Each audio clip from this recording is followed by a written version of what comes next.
Crash, he's gone. Get the code blue going, please, Candice. Who's available to bring me a resus trolley, please? Okay, go. Can you please get hold of it, find out where the doctor is, because we need some IV line here. I need a defib. Troy in HDU. Can you get Dr. Motes up here immediately, please? Thank you. Thank you. On his way, Deb. Thank you, Troy. We need to defib this patient, please, Dr. Motes. We're on our third cycle of CPR. We're not getting much response yet. Well, there's always been a simulated laboratory at Chisholm while it's had a nursing program. It's had a few changes, it's had a few redevelopments. This is the most recent one, which we've upgraded to allow, I guess, more fidelity in our training. I've got to bang in. Let's see how far away the doctor is, so we can get some IV fluid going. This lab is different because we've actually responded to the need to prepare practitioners who are safe, as well as fairly confident in dealing with patients who've got more complex needs. So we have a partnership, working relationship with Laerdal, and we are teaching basic skills but also advanced skills, because we're looking ahead for our diploma, advanced diploma, graduate studies.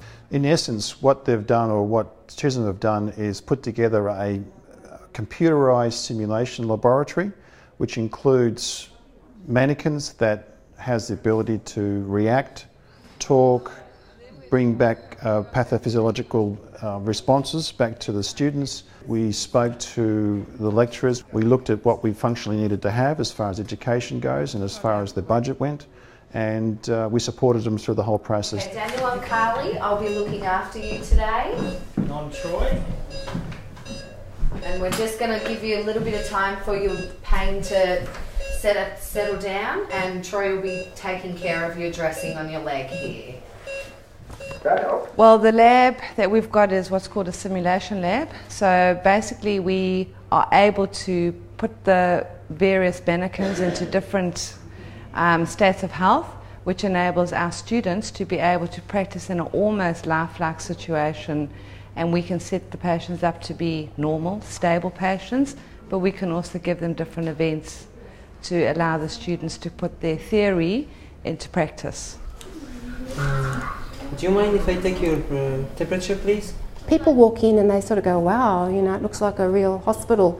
And when we first started getting mannequins, you know, the cleaners would say they get a bit of a fright because they thought they were real people in the bed.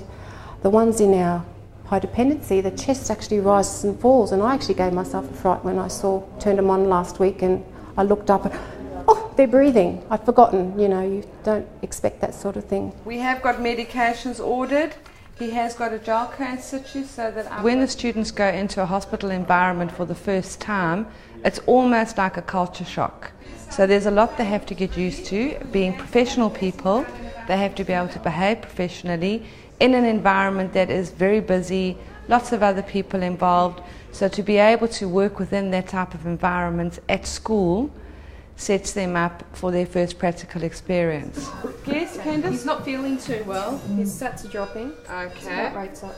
All right. Okay, we'll just see how we go at the oxygen. We put him up a bit.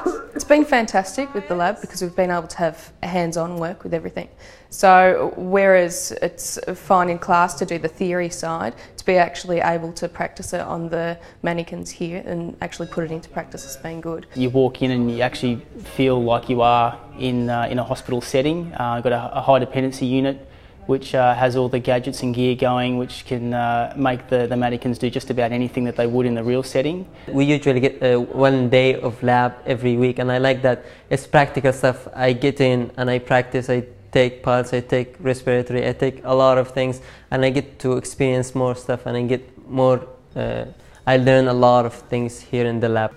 We're starting to crash, let's get him down. It actually takes you by surprise sometimes, even when you know it's coming. So they can crash and they have difficulty breathing, and they'll start coughing and all the kinds of symptoms that you actually see on an acute setting. One went into atrial systole before, and we have another asthmatic in there that's going to crash at some stage as well. So. Okay, tell me how you feel after going through the CPR crash, Kylie? Sure, with everyone in the room and me trying to work my way around everyone, it was, yeah, that's what's nerve-wracking to me, is not getting there in time and just making one little mistake that could end up in a fatal result. Any one thing that you do is not going to ultimately affect the patient on its own. And in a real situation, there are a lot more things that you are running around, ducking under. Ultimately, we try and make things as safe as possible, but in a real situation, it happens, and you actually did very well.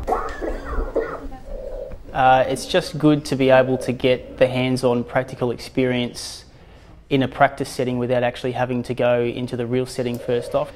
Even just going out on the clinical placements that we have throughout the year, no matter how much experience you've had behind you, you're always a little bit nervous. So this just gives you the ability to touch up on those things and take that little bit of unknown out of the equation. I've got lots of experience now. I'm confident. Now I can go and I'm able to do the things I've been practicing here confidently. He has a recent history of exacerbation of asthma symptoms over the last 2 years. His trigger is unknown. We're trying to investigate it to find why his previously very well maintained asthma is not helping with his treatments anymore. And I will be back to... It's not so much expanding the role of Division 2 nurse, because they do have to work within their scope, but there is scope for them to learn skills that they can apply in the workplace. When we talk about extended scope of practice, we're not asking students to work outside what they're supposed to do, but it makes them perhaps more prepared. Our nurses can recognise that something's not right. Perhaps they need to call help. That's what we want them to do. We don't expect them to be diagnosing or ordering medications or anything that's outside the scope of practice. It's about safe care. Okay, we've got a rhythm, we've got him back. I think in years to come, when technology becomes cheaper, which is what's just happened in here, this technology has dramatically reduced in cost compared to what it was 5-10 years ago, and also the availability of that particular technology is so much easier to get. So I don't believe that this is going to change. I think it's going to grow and increase dramatically over the next 5 years.